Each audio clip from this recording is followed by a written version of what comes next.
Yeah, it's Vernon, and the last name is Mayer, Mayer. And how do you pronounce that? Vernon Mayer. Okay, perfect. And tell me a little bit about yourself. Where are you from?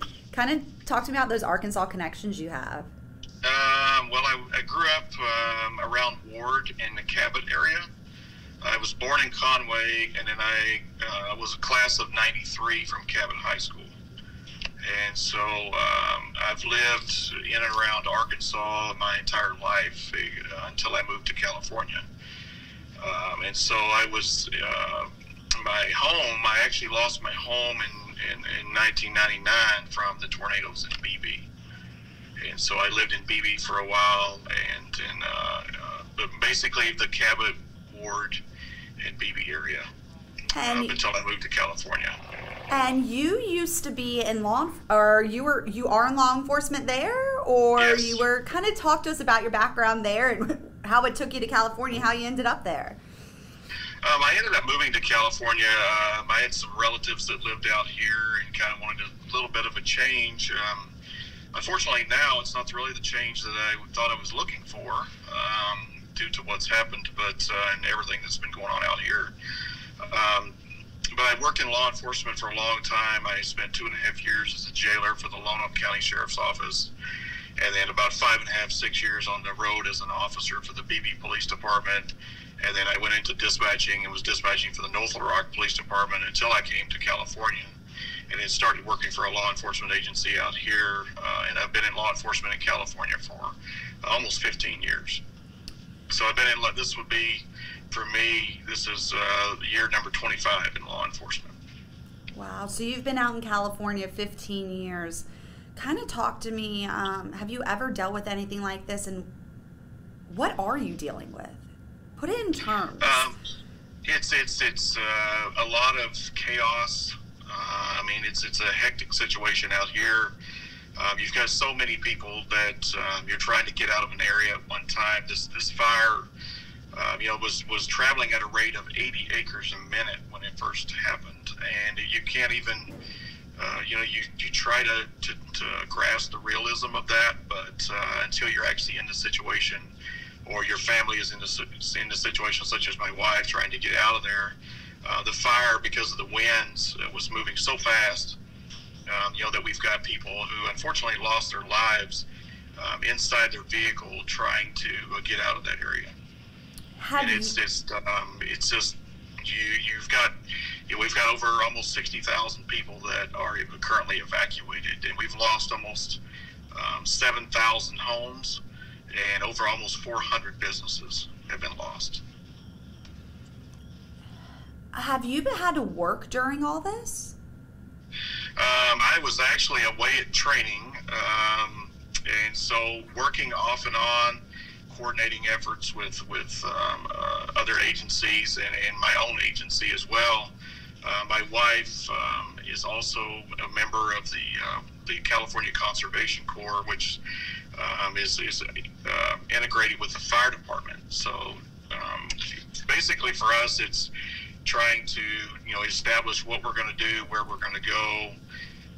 There's a whole lot of other officers and dispatchers and law enforcement personnel who have not only lost their homes, but they have small children, and they're trying to back up and regroup and figure out where they're going to go and what they're going to do, as well as us. We currently what we have is in the back of this Jeep, just a few clothes. So all of our memories and our puppy. We did save our puppy. So everything that we've lost, including all of our Arkansas Razorback stuff. Except for this shirt. Except for the shirt. We still have one shirt out of everything. So trying to get our lives back together. You don't really grasp the reality of a situation like this until it affects you personally. And trying to figure out what we're going to do, where we're going to go, you just don't know. You try to plan for things like this, but until it actually happens to you and affects you on a personal level, you really don't know. You don't know what you're going to do. You have a plan, sort of, but you just don't know until it happens. Oh my gosh. If I can talk with your wife, I have a quick question. What is your name, ma'am? If you'll tell me that again. My name is Nicole Mayer, NIKOLEMAYER. Okay, and sorry for this lighting. Oh, it's okay. Talk to me about, you were home, he was away at training. Yeah. Kind of just walk me through it. Where did you live? Where was your home? We lived in Paradise, in basically the middle of town. Do you want the street name? If you don't mind. Yeah, it was on Sawmill Road, SAWMILL Road in Paradise. It's kind of middle of the town. Mm-hmm. I worked in Magalia, which is also evacuated. It's just a small town east. Northeast from Paradise. We're new here, so I have lived in California my whole life. We just moved to Paradise in April. So I don't know a whole lot about directions. But I went to work, and it was smoky, and I work for a fire department here in the California Conservation Corps. We work together, and we've had fires all summer. As everybody knows, California's been on fire all summer. I wasn't super worried about it. More smoke started piling in, and it got darker and darker, so I was getting more nervous. I asked a couple people that are from there, should we be worried? Should we be leaving? And they said no for the first half an hour, and then after that they were like, yeah, I think we need to leave, and we need to go get our things. My dog and my cat were at home. He was at training, and as I was driving down, it's called the Skyway, which is the highway down to Paradise. It's just one way in, one way out. Hundreds of cars were piled up, trying to get out as well. They knew the smoke didn't mean anything good. So we were going down. There was fire and flames on the side of the road. So we just kept driving. We all kind of just went a little bit quicker down the road. I went down my road. It took me about 45 minutes to an hour to go 13 miles. And so it took a long time. I got home. There's stuff flying in the air, ash.